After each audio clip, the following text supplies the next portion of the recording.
Hi, this is Brian. Today I'd like to talk to you about the proper way to leak test and fix a brass carburetor float. A float like you might find in an antique tractor carburetor, for example. I have one on the workbench, so let's get to it. On my workbench I have a Farmall H carburetor. Now this carburetor was in really bad shape when I got it, very rusty. I've already had it through the sandblaster, just enough to work on it.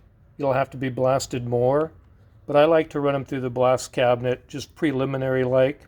But this carburetor was in very poor shape. For those of you who know carburetors, look at that, tell me what's wrong with that. But that's not the point of this video.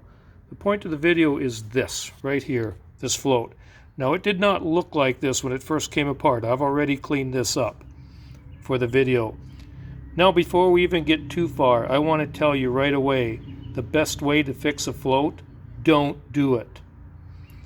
But suppose you're trapped on a desert island, or suppose you just can't get one, or suppose you don't want to buy one. They're not very expensive, and suppose you want to give it a try.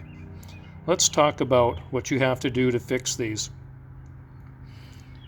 This float is damaged quite badly. It's dented, and it was leaking right at the dent. And I've already repaired it. Now I'm not going to keep it this way. We're going to fix it properly at the end of this video, but just to show you that it can be done, I've already done it.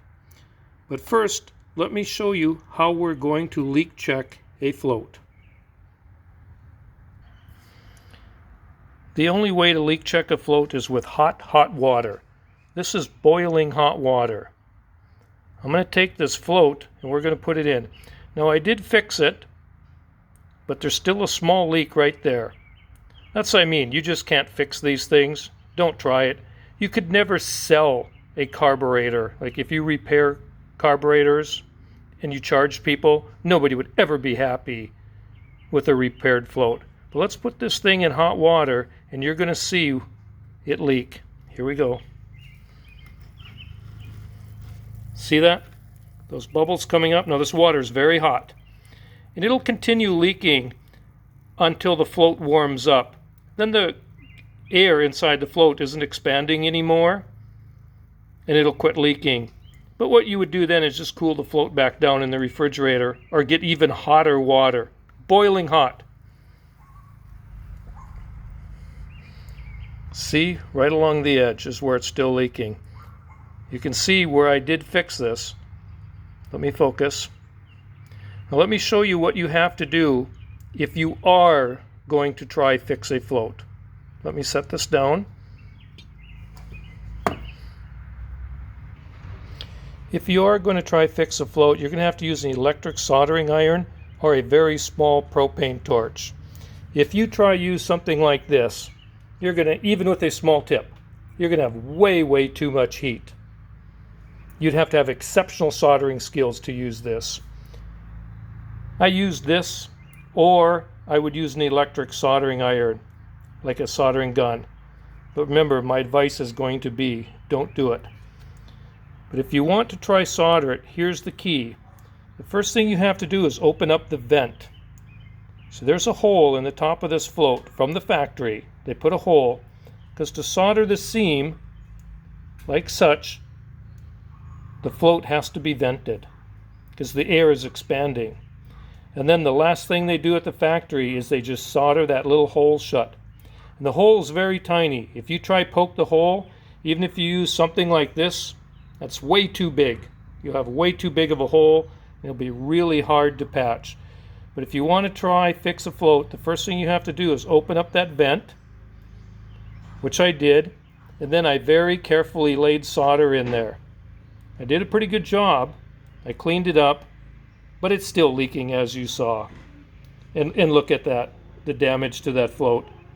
Even if that wasn't leaking today, it would be leaking tomorrow. Nobody would ever be happy with a repaired float. You can do it. You have to, like I say, escape from the desert island. It's the only choice that you have. But I'm going to show you how to properly fix this float and the correct thing to do. So here now is the proper way to fix a float. We used boiling hot water to pressure test the float. We found that it's leaking.